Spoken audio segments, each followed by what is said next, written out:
ओम श्री साईनाथाय नमः। श्री साई सच्चरित्र अध्याय 1। गेहूँ पीसने वाला एक अद्भुत संत। वंदना। गेहूँ पीसने की कथा तथा उसका तात्पर्य।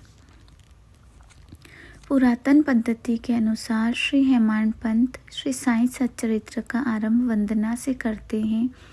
प्रथम श्री गणेश को साष्टांग नमन करते हैं, जो कार्य को निर्विघ्न समाप्त कर उसको यशस्वी बनाते हैं, और कहते हैं कि श्री साई ही गणपति है। फिर भगवती सरस्वती को, जिन्होंने काव्य रचने की प्रेरणा दी, और कहते हैं कि साई माँ भगवती से भिन्न नहीं है, जो कि स्वयं ही अपना जीवन संगीत बयान कर रहे हैं। फिर श्री ब्रह्मा, श्री विष्णु और श्री महेश जी को, जो स्वयं उत्पत्ति, स्थिति और संहार करता है, और कहते हैं कि श्री साई और वे अभिन्न हैं, वे स्वयं ही गुरु बनकर भव सागर से पार उतार देंगे। फिर अपने कुल देवता श्री नारायण आदिनाथ की वंदना करते हैं, जो कि कोंकण में प्रकट हुए। कोंकण वह भूमि है जिसे श्री परशुराम जी ने समुद्र से निकालकर स्थापित किया था। तत्पश्चात वे अपने कुल के आदि पुरुषों को नमन करते हैं। फिर श्री भारद्वाज मुनि को, जिनके गोत्र में उनका जन्म हुआ।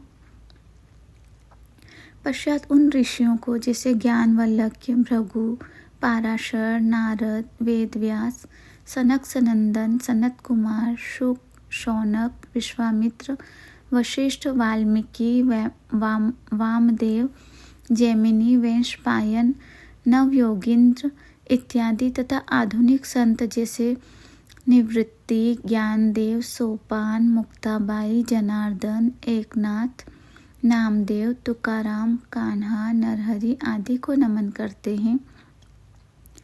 फिर अपने पितामह सदाशिव, पिता रघुनाथ और माता को, जो उनके बचपन में ही गत हो गई थी। फिर अपनी चाची को, जिन्होंने उनका भरण पोषण किया, और अपने प्रिय ज्येष्ठ भ्राता को नमन करते हैं। फिर पाठकों को नमन करते हैं, जिनसे उनकी प्रार्थना है कि वे एकाग्रचित होकर कथामृत का पान करें। अंत में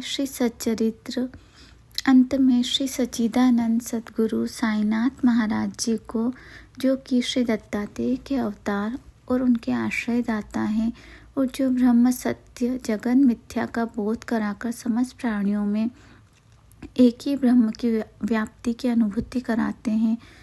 श्री पाराशर, व्यास और शांडिल्य जी की आदि के समान भक्ति के प्रकारों का संक्षेप में वर्णन कर अब ग्रंथकार महोदय निम्नलिखित कथा प्रारंभ करते हैं। श्री सद्गुरु साईनाथार्पणमस्तु। शुभम भवतु।